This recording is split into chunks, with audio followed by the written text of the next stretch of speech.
Bonjour. Après avoir vu les règles de remplissage et comment obtenir la configuration électronique, on se propose dans cette vidéo de voir quelques applications. On va faire 6 applications, ces configurations électroniques.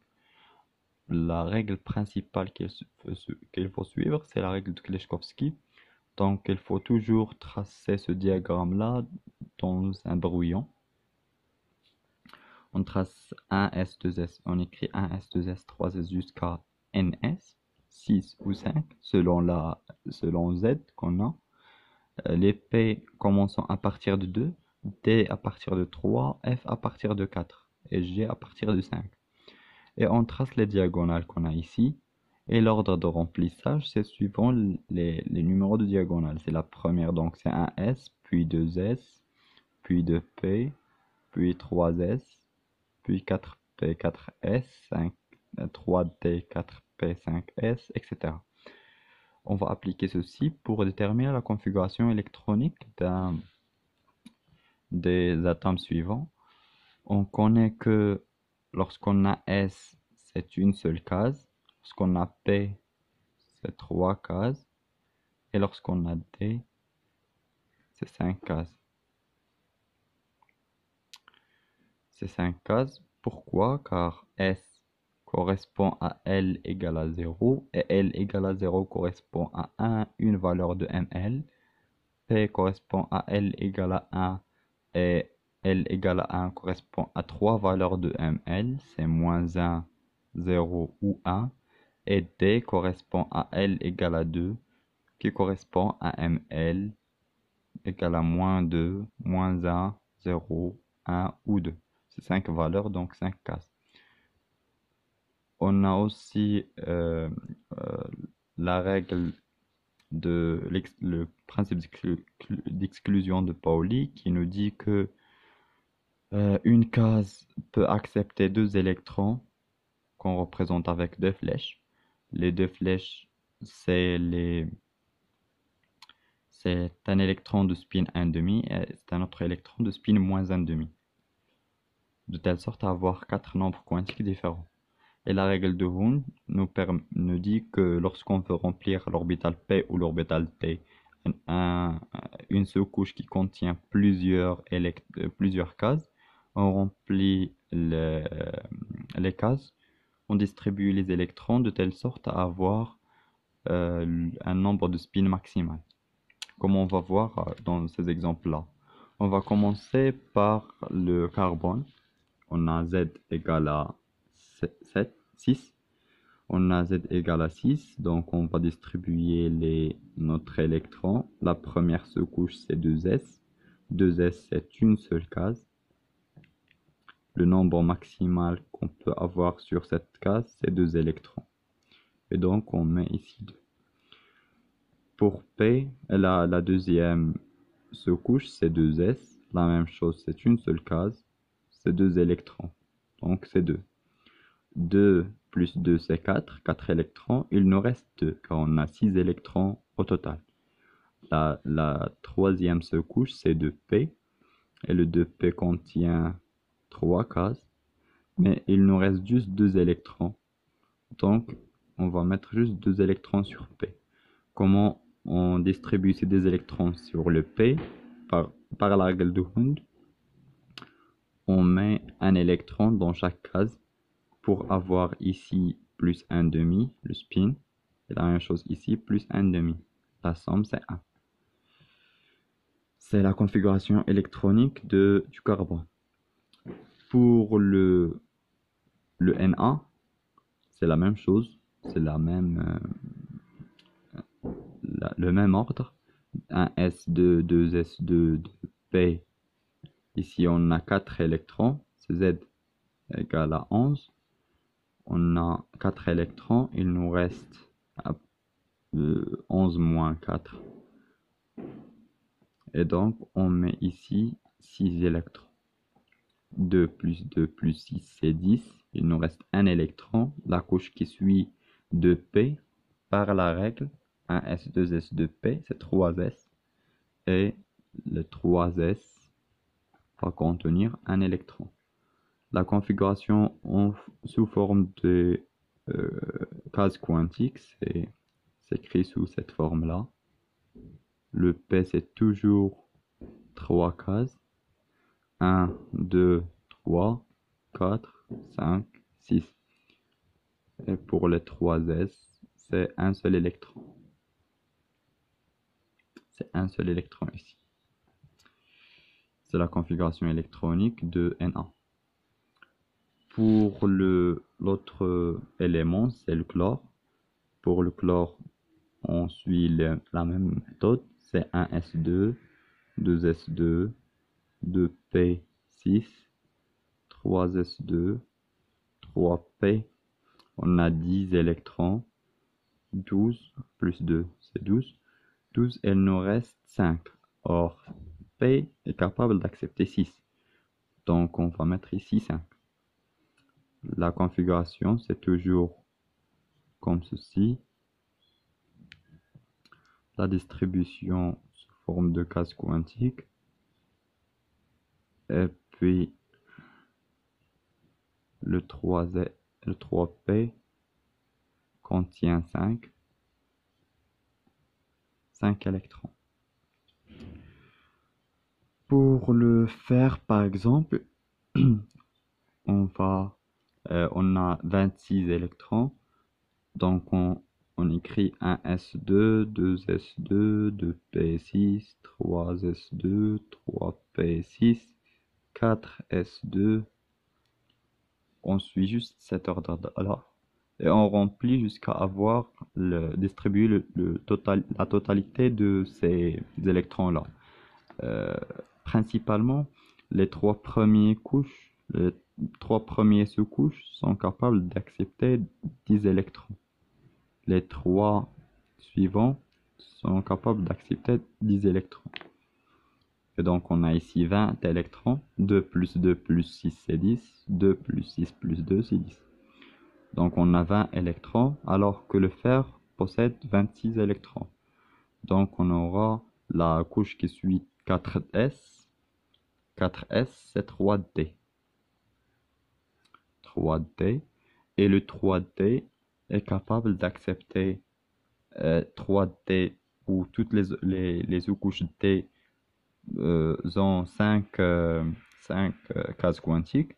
Chaque case est capable d'accepter 2 électrons, donc c'est 10. Donc 10, or on a juste 6 électrons. C'est 6 électrons, c'est 3D6. Pour SP, c'est la même chose. C'est la même chose que ceci. On va juste représenter le D. Le D, c'est il contient 6 électrons. On a 5 cases. Les 5 premiers électrons, on les met chaque électron sur une seule case. Donc on a distribué les 5 premiers électrons, puis le 6e électron, c'est dans l'une des cases. C'est pas nécessairement celle-là, il peut être sur n'importe quelle case. C'est pour le fer. Pour le chrome, la différence entre le fer et le chrome, c'est un seul électron. Donc on aura, au lieu de 4s2, on aura tout la configuration. 4s2, mais 3t5.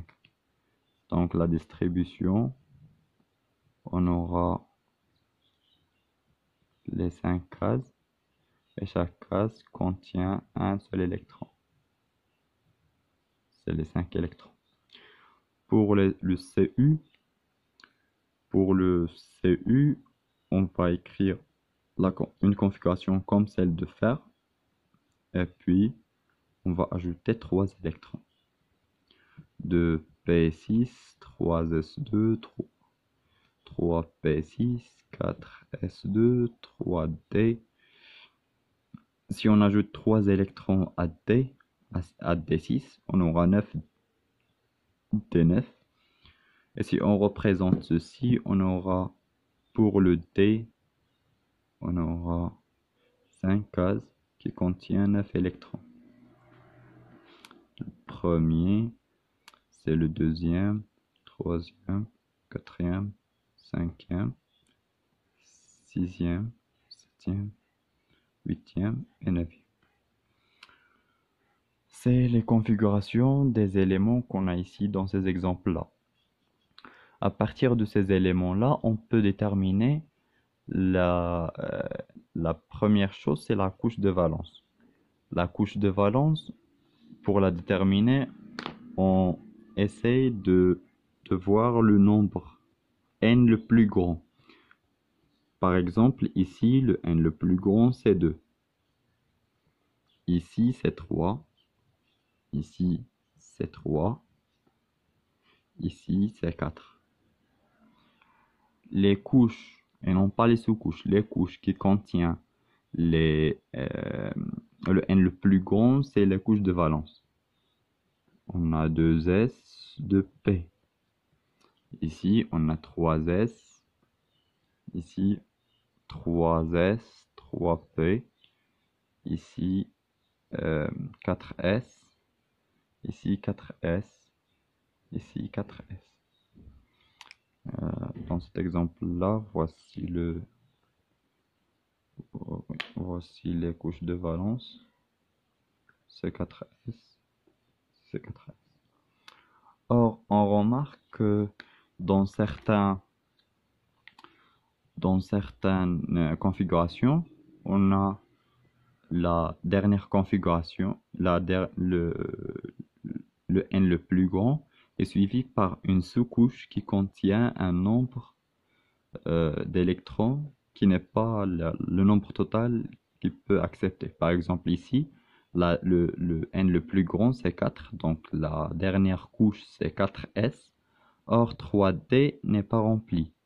La couche de valence, c'est l'ensemble des électrons, c'est l'ensemble des couches contenant des électrons qui peut réagir chimiquement, c'est-à-dire entre en réaction. Donc, les électrons sont capables de réagir s'ils sont célibataires. Si la couche est non remplie, il a une réactivité plus grande. Donc, il faut tenir compte de 3D dans la couche de valence. C'est pour cela, la règle dit que la couche de valence, c'est le n, la couche qui correspond à n le plus grand, c'est 4s, plus la sous-couche précédente si elle est non remplie. La sous-couche précédente ici, c'est 3D. 3D, c'est non rempli, donc il faut tenir compte de 3D. Ici, on a la sous-couche précédente, c'est 2P, elle est remplie, donc c'est pas compté. La même chose ici, la sous-couche précédente, c'est rempli, donc c'est pas compté. La même chose ici. Ici, on a la même chose que pour le F, c'est 3D. Et la même chose ici, c'est 3D. C'est la couche, la couche de valence. C'est les deux. Alors que les électrons de valence, c'est les électrons qui appartiennent à la couche de valence. On a ici 8 électrons de valence. Ici, on a 11 électrons. Ici, on a 7 électrons. Et ici, on a 7 électrons. La même chose ici, on a 4 électrons. Ici, on a 7 électrons. Un électron, un seul électron. C'est l'électron de 3s. C'est les couches de valence. Les autres couches sont appelées l'autre partie de la configuration, c'est la couche de cœur. C'est les électrons de cœur ou la couche de cœur. Dans cet exemple-là, c'est toute la configuration sauf le 3s. La même chose ici, c'est 1s, c'est les électrons de cœur. La même chose ici, c'est 1s et 2s et 2p, c'est du cœur. La même chose ici, c'est jusqu'à 3p, c'est du cœur. Cette couche de valence nous permet de déterminer plusieurs choses. La chose principale ici, c'est la position de ces éléments dans le tableau périodique. on veut déterminer la position de chaque élément dans le tableau périodique. Pour faire ceci, la première chose, c'est de voir le n le plus grand. Le n le plus grand, ici, c'est 2. Donc, 2, c'est le n le plus grand. Donc, c'est la ligne. C'est la deuxième ligne dans le tableau périodique. La même chose ici. C'est le troisième ligne. Troisième ligne du tableau périodique. La même chose ici, c'est la quatrième ligne. Quatrième ligne. Ici, c'est la troisième ligne. Ici, c'est la quatrième ligne. Le n le plus grand, et non pas la couche, la dernière sous-couche. La même chose ici, c'est le 4, donc c'est la quatrième ligne. La deuxième caractéristique qu'il faut déterminer, c'est le bloc. Dans le tableau périodique, on a 4 blocs, ou 5. On a le premier bloc, c'est le bloc S. On a ici le bloc T. On a le bloc P. Et on a ici le bloc F. Ici F, ici S, ici T, et ici P. Le nombre de colonnes ici c'est 6. Dans le bloc P c'est 6. D c'est 10. Et S c'est 2. C'est le nombre d'électrons que la couche S est capable d'accepter. La couche S est une seule case, donc 2 électrons. D c'est 5 cases, donc 10 électrons. P c'est 6 cases, c'est 3 cases, donc 6 électrons, donc c'est 6 colonnes. Alors que F c'est 14 électrons, car c'est 7 cases. C'est 14 colonnes ici. Pour déterminer le bloc dont l'élément appartient, c'est la dernière sous-couche. La dernière sous-couche, ici par exemple, dans la configuration électronique, c'est P. Donc c'est de P, donc bloc P. Bloc P. La même chose ici, c'est S, c'est donc bloc S. Ici, c'est bloc T. Ici, la même chose, c'est bloc T. Ici, c'est bloc T. Ici, c'est bloc P. Après la détermination du bloc, on regarde le nombre d'électrons dans cette sous-couche-là. Ici, on a 2 électrons, donc c'est la deuxième colonne du bloc P. La deuxième colonne du bloc P. La deuxième colonne du bloc P, donc c'est pas la première colonne, c'est la deuxième colonne. On a 6 colonnes, donc il existe ici. Il existe dans la deuxième ligne. La première ligne, c'est la ligne qui contient l'hydrogène et l'hélium. La deuxième ligne, c'est celle-là. Cette deuxième ligne, le carbone appartient à la deuxième colonne dans la deuxième ligne. La deuxième colonne du bloc P dans la deuxième ligne. La deuxième colonne du bloc P correspond en fait à 2 plus 10 plus 2. Donc c'est la 14e colonne du tableau périodique. Le tableau périodique contient 2 plus 10 plus 6 colonnes, c'est 18. Et à partir du nombre d'électrons qu'on a sur la dernière sous-couche, on détermine la position dans le bloc T. Et à partir de cette position-là, on ajoute le nombre de colonnes dans les blocs précédents et on détermine la position. Appliquons ça sur le Na, le sodium. On a 1, donc c'est la première ligne du bloc S. La première ligne du bloc S. La première ligne du bloc S, donc c'est la première ligne du tableau périodique. Na existe dans la troisième colonne du bloc, la troisième ligne dans la première colonne du bloc S, donc il existe ici. Donc il existe ici. On a ici l'hydrogène, ici le lithium, ici le Na. pour le chlore, il appartient à la troisième ligne. Donc, c'est la même ligne que Na. Et il appartient à la cinquième colonne du bloc P. La cinquième colonne du bloc P, donc c'est l'avant-dernière colonne. Il existe ici Cl. On a ici F moins ici Cl. Cl donc correspond à la troisième ligne et à l'avant-dernière colonne, donc c'est la 17e colonne. C'est un halogène. Donc il appartient à l'avant-dernière colonne du tableau périodique. Le Fe.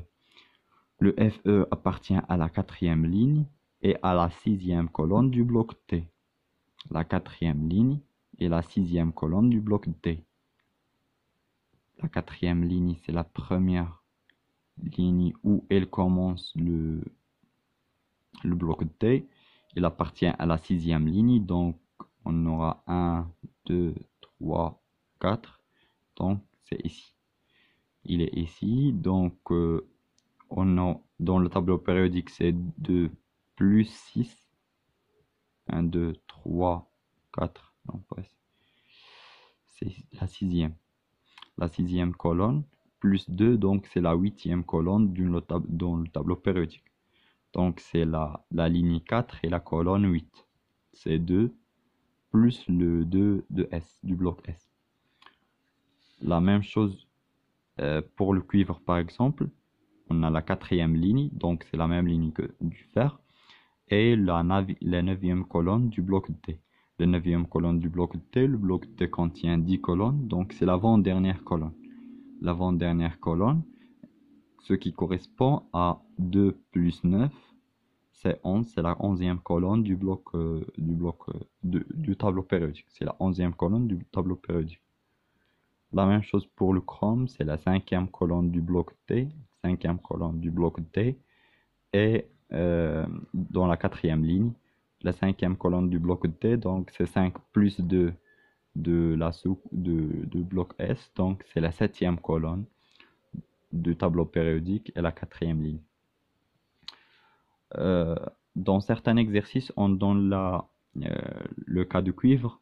Dans le cas de cuivre, on remarque que la sous-couche T n'est pas remplie. Il est besoin juste d'un seul électron pour être rempli. En réalité, le cuivre possède la configuration 4s1 3d10. Et c'est une question très classique de poser la question pourquoi c'est la configuration réelle. Ceci correspond à une stabilité plus grande de l'orbital T lorsqu'il est rempli ou semi-rempli. Donc 3D10 c'est plus stable que 3D9. Et la même chose pour D5. C'est plus stable que D4. Non pas pour 3 seuls, c'est pour n'importe quel n ici. Toujours 3D10. Toujours D10 est plus stable que D9 et D5 est plus stable que D4. Donc on aura un passage de l'électron de 4s vers cette configuration. Et on aura un déplacement de cet électron-là vers ici pour avoir une couche T remplie. C'est tout pour la configuration électronique, c'est les lignes de base, et comment on détermine la configuration sous forme de sous-couche ou sous forme de case quantique, comment on détermine à partir de la configuration électronique les électrons de valence qui servent dans la formation des liaisons chimiques, puis comment à partir de cette configuration électronique et principalement à partir de la couche de valence déterminer la position d'un élément dans le tableau périodique.